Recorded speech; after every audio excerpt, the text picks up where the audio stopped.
Hey, what's up growers? I'm Sophie from Soil+Spore and today I can't wait. I've been working on this video for a really long time because it has taken me a really long time to complete this project.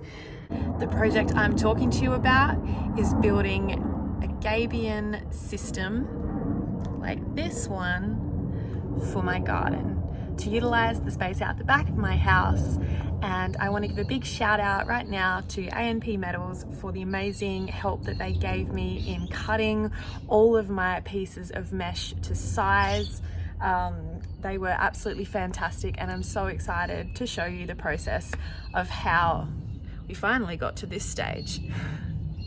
The idea of the Gabion mesh system was not so much for practicality, but more so for aesthetic purposes. I like things to, I like quite exposed surfaces, and I like to be able to see my soil and touch it, see where my water is going. Now, I know it's not the best for your root systems. However, what you can do is just thatch inside the mesh with either some jute or a natural material that's suitable for barrier using as a barrier. Or you can go through and thatch with some straw like I have here. I obviously need to do a little bit more thatching on this particular Gabion, but I'm really happy with it. It looks beautiful, and we are going to be enjoying the fruits of our labor very, very soon. So step number one goes without saying. Get yourself a piece of paper and draw up a bit of a plan. Make sure that you have all of the measurements there that you need to take to your supplier so that they can either cut it to size, or when you get home with those big galvanized mesh sheets, that you know what sizes you need to cut so that you can make this project as easy as possible. So our next step, now that we have our galvanized mesh panels all cut to size, thank you so much for the guys down at A&P Metals for doing that for me. I don't think I could have done it on my own, so you've got to make sure you find someone who can actually cut them for you if you don't have the right tools.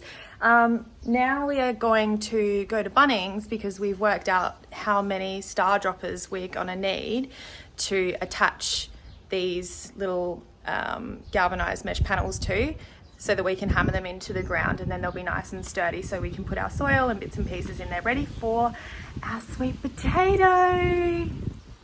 Okay, so we've got these pieces of galv mesh in. We obviously have to do the other three for this lot, so the idea is that we have a 30 centimeter raised portion for our sweet potatoes, which will be very nice. And we're actually going to line this mesh as well with this, I'm loving the Pillar brand at the moment, this netted jute, just to keep in all of the soil, because it's going to be quite fresh and fluffy for a little while. Over time it will compact, and then it'll be sturdy enough for us to actually put our hands in between and shove straw or something down there to protect the sides. We are going to be securing these galv mesh panels with some star droppers, some little baby star droppers.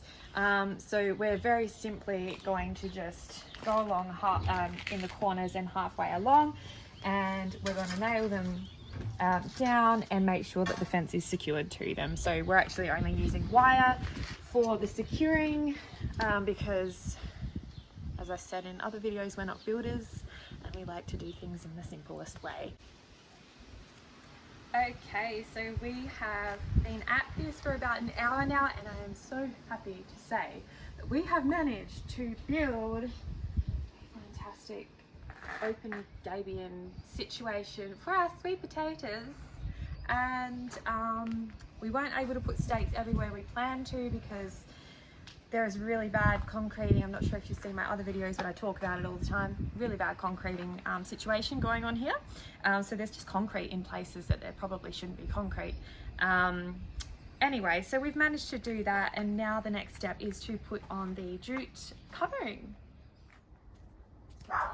We have come to the end of our day here, and we managed to get all of the mesh in. We still have to do the jute lining inside before we fill it with soil, but I'm stoked with what we've done. So when it's a little bit brighter tomorrow, I will show you what we got up to. Okay, so it is the next day and look at what we have done. It is super. So I'm now going through the process of filling this up with soil. I'm still leaving a little bit of room because I'm going to be mixing in compost, and I'm going to put a layer of mulch over the top just to keep in the moisture, and also I am going to, in between now and when I put the compost in, lay some irrigation, which is what I'm doing now, and I have another video about that. Thanks.